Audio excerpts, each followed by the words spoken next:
Hello, Namaskar. This is Firstpost and you're watching Vantage with me, Palki Sharma.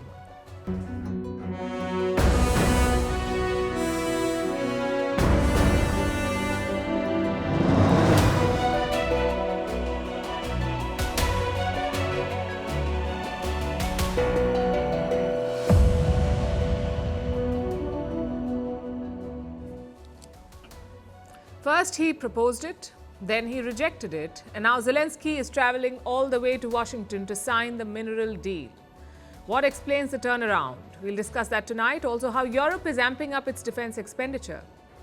Why Elon Musk is facing a rebellion of sorts in the US government. Why there's speculation in the US media about Donald Trump's health, featuring a black patch on his hand that he's apparently trying to hide with makeup. Will Washington drop Canada from the Five Eyes intelligence alliance? India can tell from experience that Canadian intel is dodgy. What are the new gold cards that Trump is introducing? Will they turn the American dream into an exclusive VIP lounge?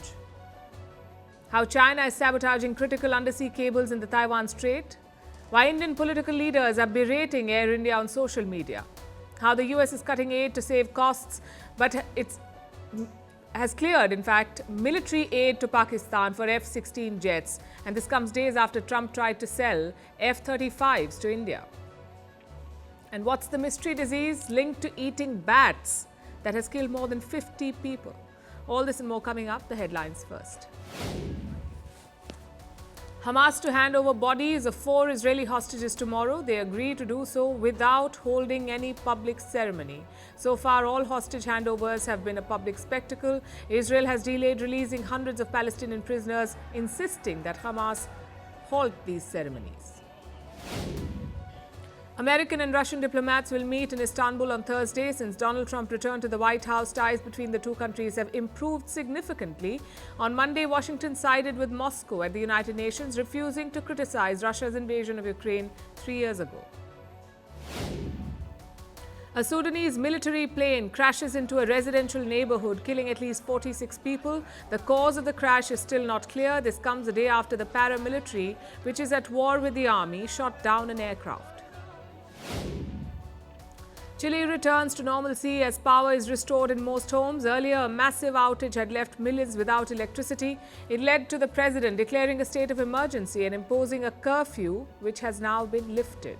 This was Chile's worst blackout in more than a decade. And some good news for South Korea. The number of births in the country rose last year for the first time since 2014. South Korea is battling a demographic crisis. It has one of the world's longest life expectancies and lowest birth rates. Merci beaucoup. Hi, how are you? Very well, thank you. Thank you for being here. Namaste, Mr. President. Bharat Kelogon, Komeri Namaste. How many people generally follow you in interviews? Typically, in a month, we have viewers up to 150 million. That's more than twice the population of France.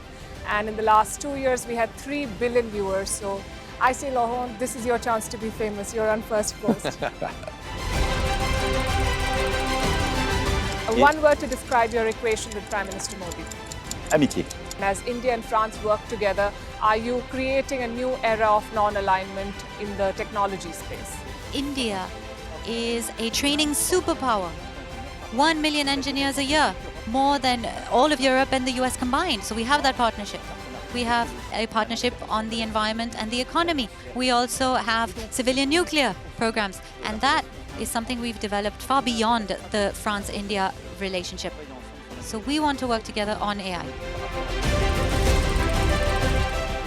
And then comes China with its DeepSeek, creating models at a fraction of the cost. Did that innovation take you by surprise? Did that breakthrough make you sit up and think, what did the Chinese do and how?